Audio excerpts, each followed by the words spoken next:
Bienvenue sur votre chaîne École du Futur, c'est Moussa Diallo, professeur de SVT. Aujourd'hui, j'ai le plaisir de continuer avec vous le programme de la classe de troisième. Aujourd'hui, nous allons voir la leçon numéro 3 intitulée La respiration chez l'espèce humaine. En classe de sixième, on avait défini un être vivant comme étant un organisme qui naît, respire, se nourrit, grandit, vieillit et meurt. Plus ou moins, on avait donné une définition comme ça d'un être vivant. Eh bien, la fonction respiration, c'est d'elle qu'il est question aujourd'hui. En classe de cinquième, vous avez vu les différents types de respiration avec les différents types d'appareils respiratoires que les animaux adaptés en fonction du milieu où la respiration a lieu. En classe de troisième, aujourd'hui, nous allons voir la respiration, pas chez les animaux, mais chez l'espèce humaine. Eh bien, le cours d'aujourd'hui s'articule autour de 5 points. Le premier point, ce sera en réalité les mouvements respiratoires. Dans cette partie, nous allons voir les différents types de mouvements respiratoires. Nous allons voir les caractéristiques de chaque, en réalité, phase de ce mouvement respiratoire. Dans la deuxième partie, nous allons voir les échanges gazeux entre l'air et les poumons.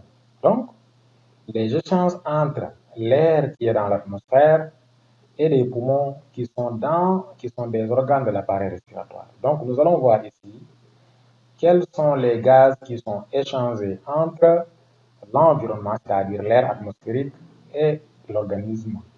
Et nous allons voir les modalités de cet échange-là. C'est bon?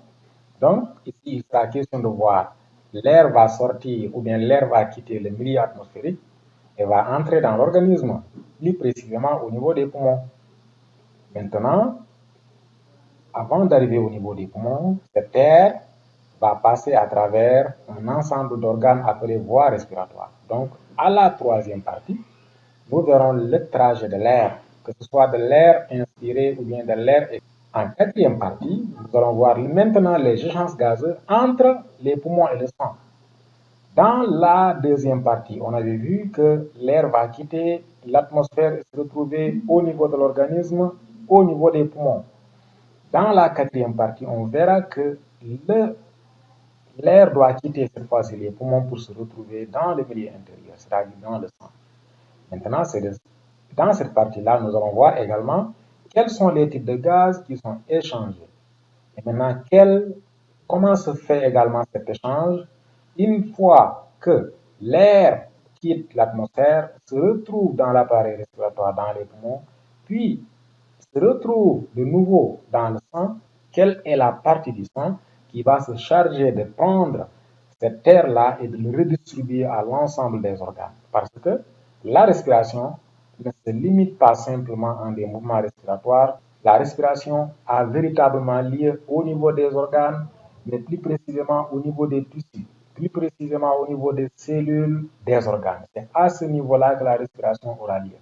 Mais avant que la respiration n'ait lieu à ce niveau-là, il va falloir que l'air qui va en réalité être utilisé par les cellules-là traverse, ou bien le gaz, on va dire, traverse un ensemble de voies, donc un ensemble d'organes. Voilà pourquoi nous allons d'abord voir quand l'air quitte le milieu extérieur, il se retrouve dans les poumons.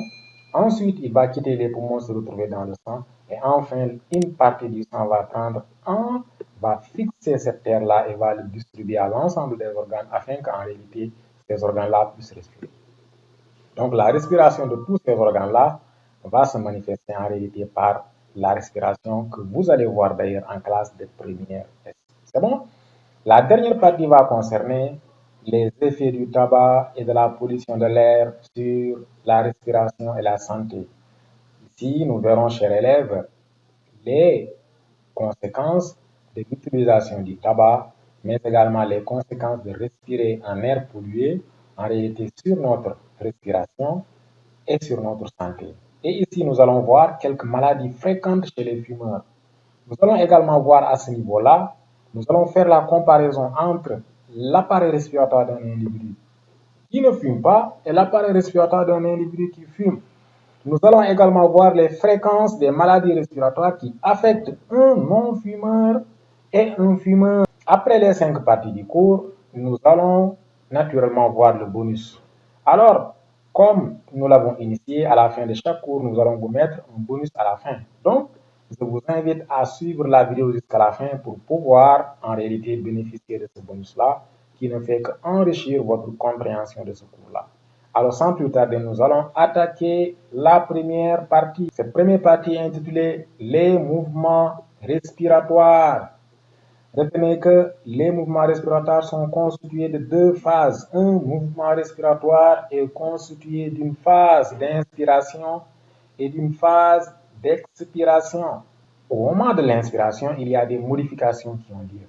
Et au moment de l'expiration, il y a également des modifications qui ont lieu. Ici, pendant l'inspiration, pour savoir que vous êtes en phase d'inspiration, regardez la flèche, elle indique une entrée d'air dans l'appareil respiratoire, dans l'organisme. Quelles sont les modifications qui ont lieu à ce niveau-là? Chers élèves, regardez cette flèche, elle indique un mouvement vers le bas. Cela signifie que pendant le mouvement d'inspiration, le diaphragme se contracte et s'abaisse. La contraction de ce diaphragme-là est accompagnée par la contraction également des côtes et des muscles intercostaux. L'ensemble fait que le volume de la cage thoracique augmente, ce qui va provoquer une élasticité, un allongement des poumons, car les poumons sont élastiques, sont spongieux, et en réalité, quand de l'air entre dans ces poumons-là, puisque le volume de la cage thoracique a augmenté à cause de la contraction et de l'abaissement du diaphragme, mais également des muscles intercostaux, quand l'air entre, l'air va gonfler le poumon et le poumon va se gonfler, ce qui va faire que le volume de la cage thoracique au cours de l'inspiration augmente. C'est tout le contraire au niveau d'une expiration. Pendant l'expiration, le diaphragme se relâche et se soulève, ou bien on va dire se relève. Regardez bien, le diaphragme était à ce niveau-là. Si je fais une projection, je verrai que le diaphragme a quitté son niveau auquel il était pendant l'inspiration et s'est relevé. Les muscles costaux et les muscles intercostaux également, les côtes là, les muscles des côtes, eux également se relâchent. Mais qu'est-ce qui s'est passé en réalité? La sortie d'air pendant l'inspiration fait que le poumon va se dégonfler, si on peut utiliser ce terme, et ce qui va entraîner un abaissement du volume de la cage thoracique. Regardez les pointillés qui indiquaient jusqu'à où le volume de la cage thoracique était situé pendant l'inspiration. Pendant l'expiration, le volume de la cage thoracique est rétréci. Donc, chers élèves, le mouvement respiratoire est constitué par une inspiration et par une expiration. La fréquence respiratoire, c'est le nombre de mouvements respiratoires dans un temps donné. Et ce temps est le plus souvent donné en minutes. Donc, cette fréquence respiratoire-là varie maintenant en fonction de l'état physiologique de l'individu. Nous allons maintenant voir la deuxième partie du cours, intitulée les échanges gazeux entre l'air et les poumons. Pour cela, nous allons faire 2 expériences. La première expérience est une mise en évidence de la présence de dioxyde de carbone dans l'air expiré. Le dioxyde de carbone est un gaz, on l'appelle également gaz carbonique. C'est bon?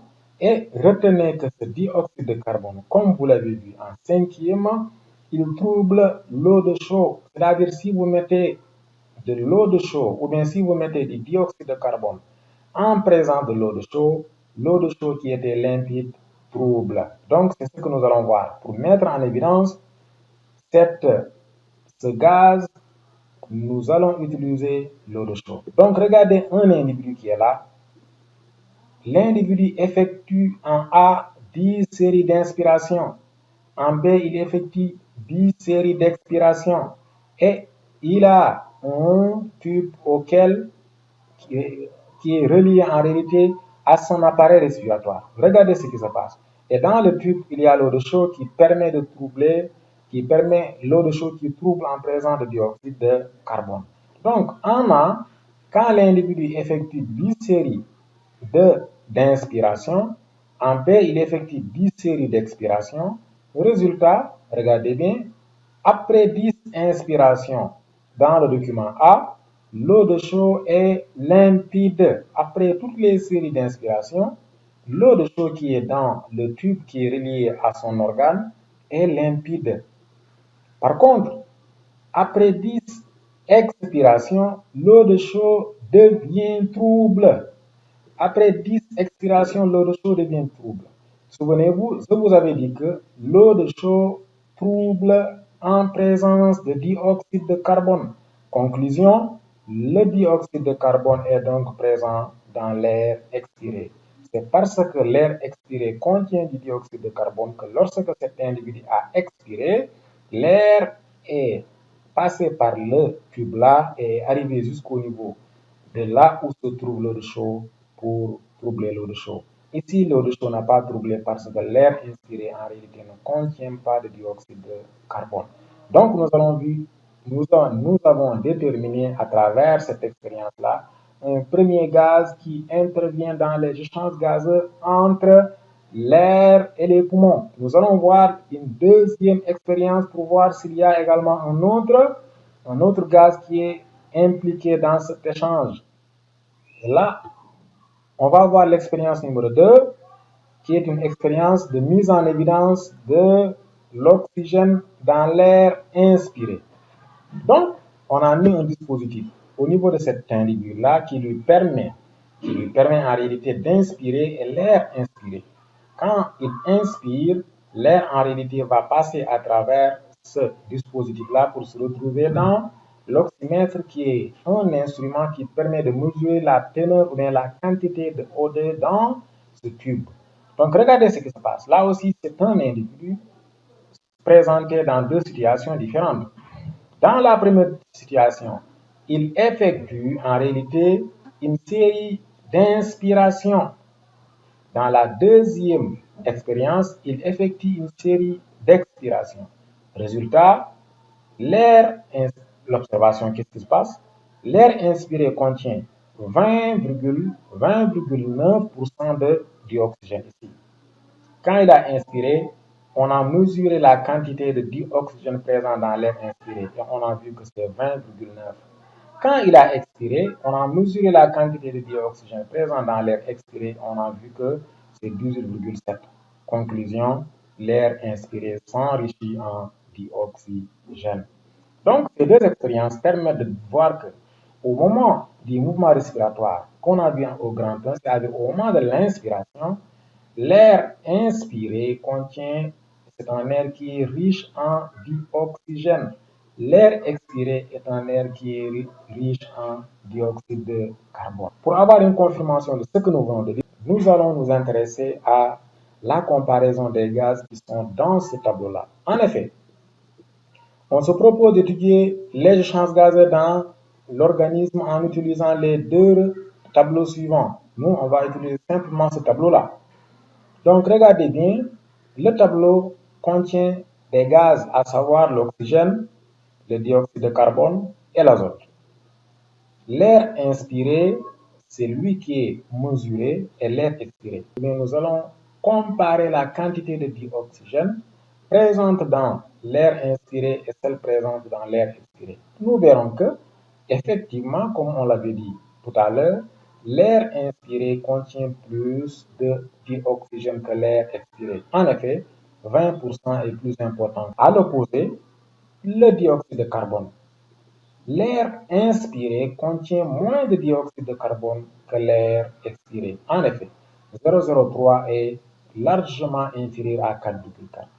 Cependant, l'azote présent dans l'air inspiré est le même que celui présent dans l'air expiré.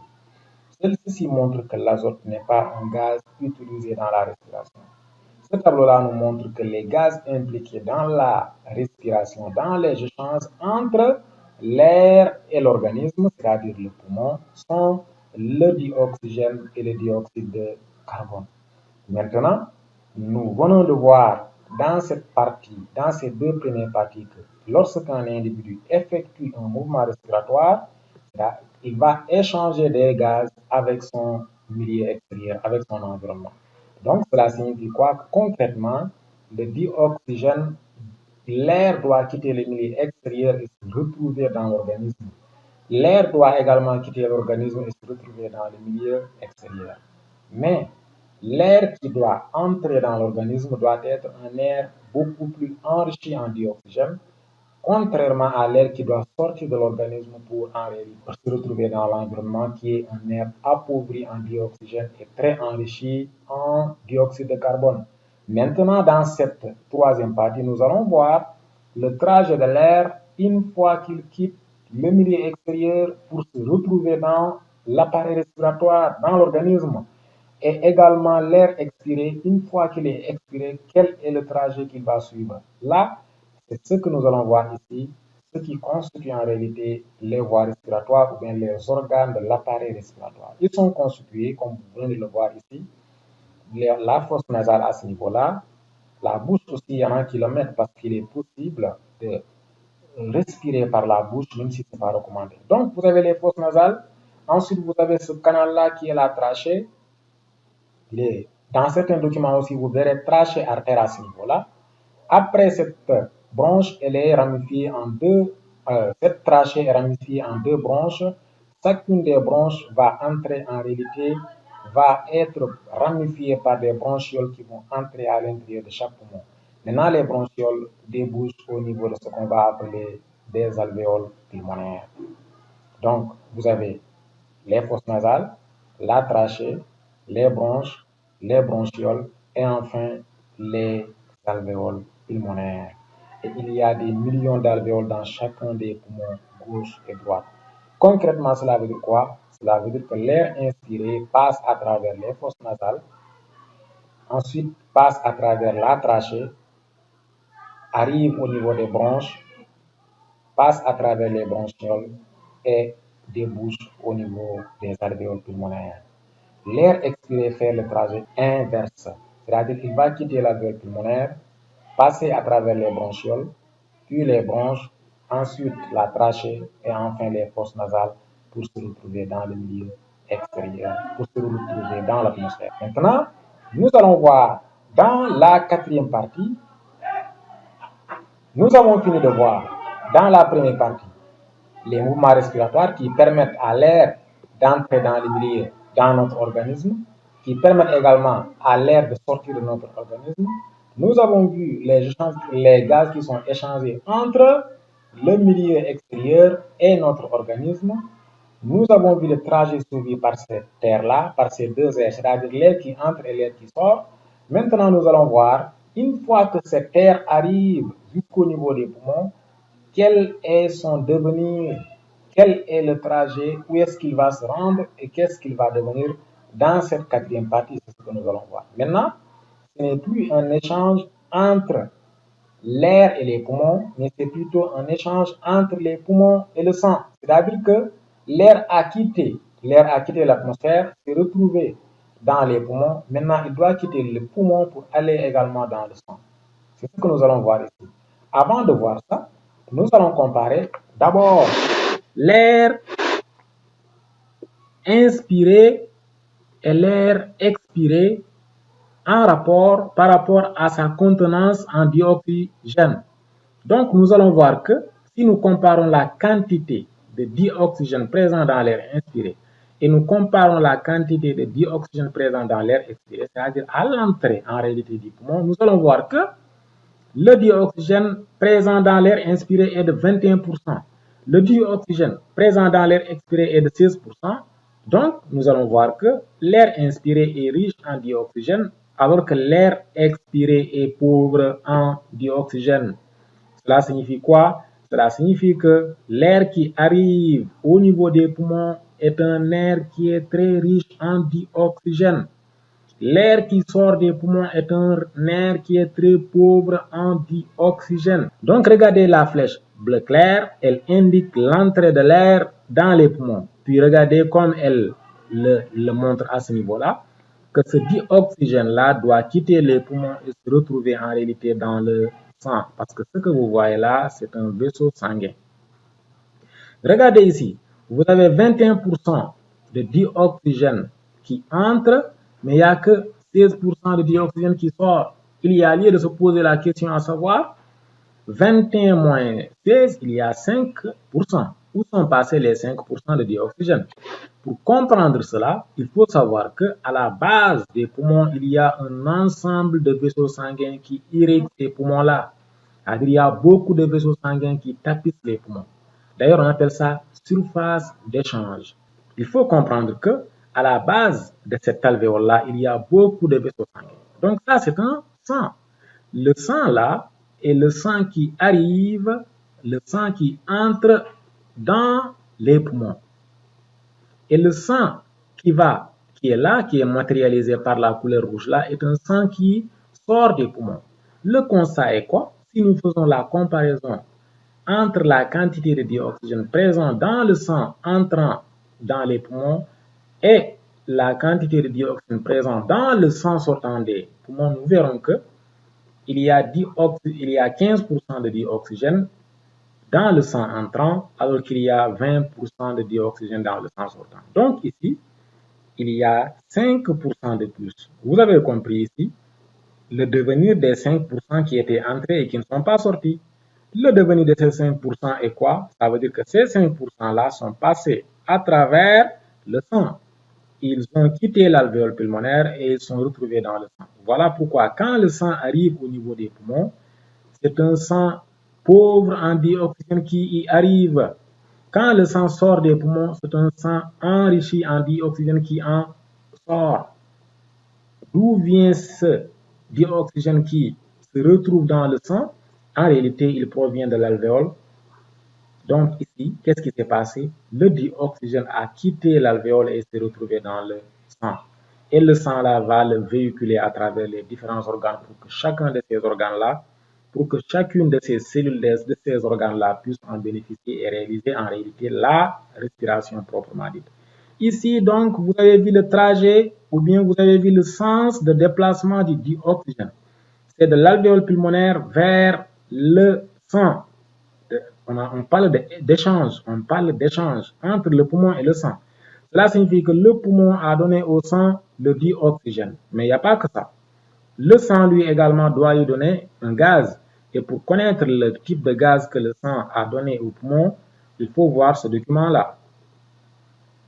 Ce document-là montre les échanges gazeux dans l'alvéole pulmonaire. En effet, si vous observez les couleurs rouges, ils indiquent l'échange que le gaz, c'est-à-dire le dioxygène qui a quitté l'alvéole et qui s'est retrouvé dans le sang. Mais à côté de ces flèches, vous avez des flèches bleues. Ces flèches bleues-là indiquent effectivement qu'il y a bel et bien un échange. Quand le poumon donne le dioxygène au sang, celui-ci donne au poumon le dioxyde de carbone. Donc, c'est un échange entre le dioxygène et le dioxyde de carbone. De sorte que le sang qui arrive au niveau des poumons est un sang en réalité très riche en CO2. Mais quand il sort des poumons, ce sera un sang très pauvre en CO2. Où est passé le CO2? Il est passé du sang vers l'alvéole pulmonaire. C'est à ce niveau-là qu'intervient l'intérêt en réalité de l'expiration. Parce que retenez que le CO2 est un déchet. Donc, comme tout déchet, il doit sortir hors de l'organisme et c'est comme ça qu'il va sortir de l'organisme. Quand ce vaisseau sanguin-là a quitté les organes ont fonctionné et ont produit des déchets. À côté de ces déchets, il y a de l'énergie qu'elle a utilisée. Maintenant, les déchets devraient être sortis hors de l'organisme. Tous les déchets qui doivent passer à travers l'appareil respiratoire se retrouvent dans le sang et ce sang-là est véhiculé jusqu'au niveau des poumons. Ainsi, le déchet-là va quitter le sang et se retrouver dans l'alvéole. Le dioxygène va quitter l'alvéole et se retrouver dans le sang et ainsi de suite, ainsi de suite. C'est bon? Donc maintenant, nous avons vu l'échange qui a lieu entre les poumons et le sang. Une fois maintenant que le CO2 entre dans l'alvéole, on sait qu'il va suivre le trajet inverse du dioxygène pour se retrouver hors de l'organisme.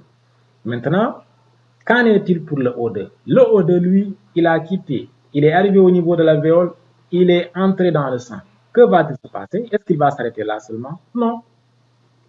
Il va être pris en charge par un élément des globules rouges qu'on appelle l'hémoglobine. L'hémoglobine est un pigment rouge du sang qui donne d'ailleurs au sang sa couleur rouge. Là, c'est cette hémoglobine-là qui doit prendre en charge le dioxygène pour le fixer et le transporter jusqu'au niveau des organes. Nous verrons comment ça va se passer dans la suite. Mais avant ça, je vous donne toujours ce tableau-là qui confirme le fait qu'en réalité, le sang qui arrive au poumon est un sang en réalité très chargé de dioxyde de carbone. En effet, 60 est largement plus important que 50. Donc, le sang qui arrive au poumon est un sang très chargé en dioxyde de carbone, contrairement au sang sortant qui contient moins de dioxyde de carbone. En ce qui concerne la richesse en dioxygène, retenez que le sang qui arrive au poumon est un sang pauvre en dioxygène. Par contre, le sang qui sort des poumons est un sang enrichi en dioxygène. C'est ce qui confirme ce que nous avions dit tantôt. Maintenant, dans la partie suivante, nous allons voir maintenant les éléments qui prennent en charge. Je vous ai dit que le dioxygène, une fois qu'il se retrouve dans le sang, il doit être fixé par l'hémoglobine. Comment ça va se passer? Regardez bien comment ça va se passer. L'hémoglobine va fixer le O2. Ça va donner un corps appelé oxyhémoglobine, rouge vif, qui est une caractéristique de sa couleur. Donc, il faut savoir que une fois que l'hémoglobine fixe le O2, il va le transporter jusqu'au niveau des cellules. Arrivé au niveau de ces cellules-là, cette oxyhémoglobine se dissocie. Parce que cette équation-là, elle est réversible. Réversible dans le sens où elle peut se passer dans ce sens-là, comme elle peut se passer dans ce sens-là. Donc, au niveau, en réalité, des cellules de l'organisme, l'oxyhémoglobine va se dissocier, va libérer le O2 qui va être pris par les cellules pour fonctionner. Ainsi, l'hémoglobine va être libre. Quand l'hémoglobine est libre, qu'est-ce qui va se passer? L'hémoglobine là va fixer en réalité le dioxyde de carbone et former un corps appelé carbohémoglobine. L'hémoglobine va fixer le CO2 jusqu'au niveau des poumons. Arrivé au niveau des poumons, qu'est-ce qui va se passer? La réaction va se dérouler dans ce sens-là. Ça veut dire le carbohémoglobine va se dissocier et en se dissociant, l'hémoglobine libère le CO2. Le CO2 entre dans les poumons, suit le trajet inverse du dioxygène pour se retrouver hors de l'organisme lors de l'expiration. L'hémoglobine devient un corps libre. Il va ainsi fixer encore le O2 et quand il le fixe, il va l'amener jusqu'au niveau des cellules. Elle se dissocie à ce niveau-là, libère le O2. Le O2 va être utilisé par les cellules pour la production d'énergie. L'hémoglobine devient libre, à nouveau le CO2, ainsi de suite, ainsi de suite. Donc, voici comment les gaz respiratoires sont transportés par l'hémoglobine en fonction en réalité du besoin de l'organisme. Donc, nous allons attaquer maintenant la cinquième partie du cours qui concerne les effets du tabac et de la pollution de l'air sur la respiration et la santé. Donc, comme vous pouvez le voir à ce niveau-là, vous avez l'appareil respiratoire d'un non-fumeur à gauche et l'appareil respiratoire d'un fumeur à droite. Si je vous demande de faire la comparaison, vous allez voir que l'appareil respiratoire du fumeur est noirci. Il est complètement abîmé. Il est complètement en réalité pourri. Qu'est-ce qui l'a rendu comme ça? En réalité, il faut comprendre que cet appareil respiratoire de ce fumeur-là est dégradé à cause des nombreuses substances toxiques qui sont dans le tabac. En effet, le tabac contient beaucoup de substances nocives, beaucoup de substances gènes. Donc, parmi ces substances, vous avez le monoxyde de carbone, vous avez la nicotine, vous avez le méthanol, vous avez l'acétone, vous avez etc., etc. Toutes ces substances-là, c'est des substances en réalité qui dégradent l'organisme. Nous allons vous présenter quelques chiffres relatifs à des maladies fréquentes chez les fumeurs. Ici, vous avez en réalité la fréquence des troubles respiratoires chez les fumeurs passifs. Qu'est-ce qu'un fumeur passif? Un fumeur passif, c'est un fumeur qui inhale les gaz rejetés par un vrai fumeur. C'est-à-dire que tu es assis à côté d'un fumeur, tu ne fumes pas, mais toute la fumée dégagée par le fumeur est inhalée par ton système respiratoire. Donc, regardez bien, aussi bien les fumeurs et les fumeurs passifs, ils ont tous en réalité ils ont tous des conséquences, il y a toujours des conséquences négatives chez deux individus. Donc, la fréquence de troubles respiratoires, regardez bien, en vert, c'est un individu qui ne fume pas. En bleu, c'est un individu qui fume. Qu'est-ce qui se passe? Regardez bien la respiration sifflante. Si chez un individu qui n'inspire pas de la fumée, si la fréquence est de 4%, chez un individu qui inspire de la fumée, c'est environ 7 à 8%. Donc, c'est presque le double. Donc, la fréquence de la toux, la fréquence de la toux, chez un individu qui n'inhale pas de fumée, si la fréquence là est de 7%, chez un individu qui inhale de la fumée, ça va jusqu'à 11%. Pour les bronchites chroniques, chez un individu qui n'inhale pas de la fumée, c'est-à-dire un non-fumeur, on peut l'appeler ainsi, si la fréquence là est de 5%, elle est en réalité 7% chez un individu qui fume ou bien qui inhale en réalité de la fumée. Là également, c'est le risque de mourir du cancer bronchique selon le tabagisme. Cela signifie quoi? Observez bien ce tableau-là. Vous voyez que si le risque de mourir d'un cancer bronchique est de 1, comme vous pouvez le voir ici, chez un non-fumeur, si le risque pour attraper cette maladie-là et d'en mourir est de 1, le risque peut être multiplié par 56 chez un gros fumeur à ce niveau-là. Regardez bien. Cela signifie quoi? Cela signifie que plus vous fumez, plus vous avez la possibilité de contracter le cancer de la bronche pour mourir de cette maladie-là.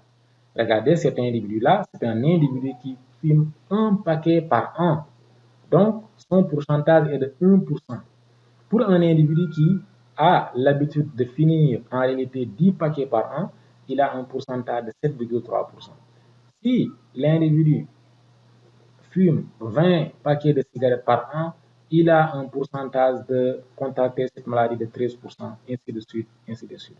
Jusqu'à l'individu qui finit 80 paquets par an, celui-là, il a 56% de risque de mourir de ce tabagisme. Est-ce que vous voulez mourir de ça? Non. Donc, qu'est-ce qu'il faut faire?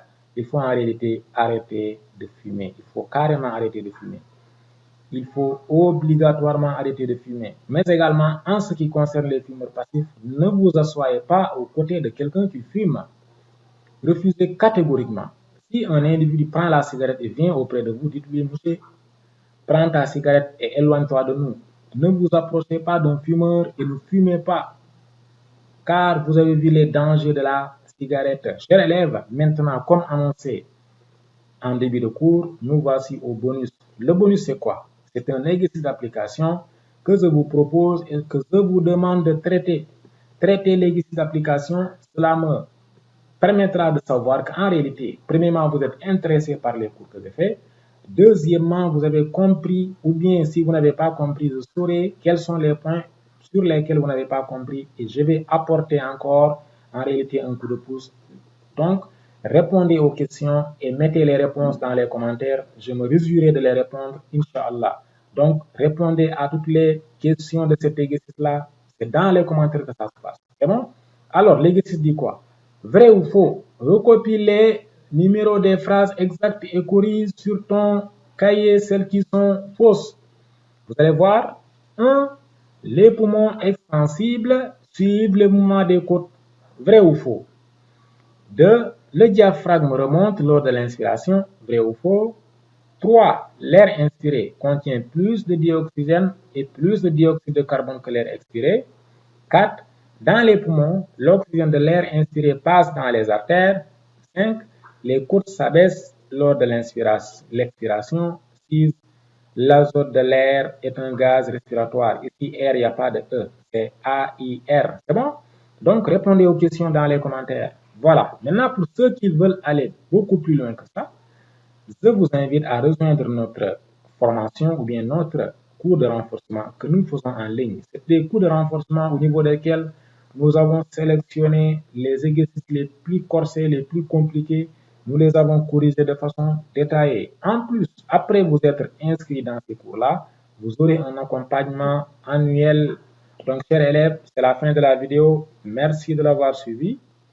N'oubliez pas de vous abonner si ce n'est pas encore déjà fait. N'oubliez pas de liker et de partager la vidéo. Merci et à très bientôt.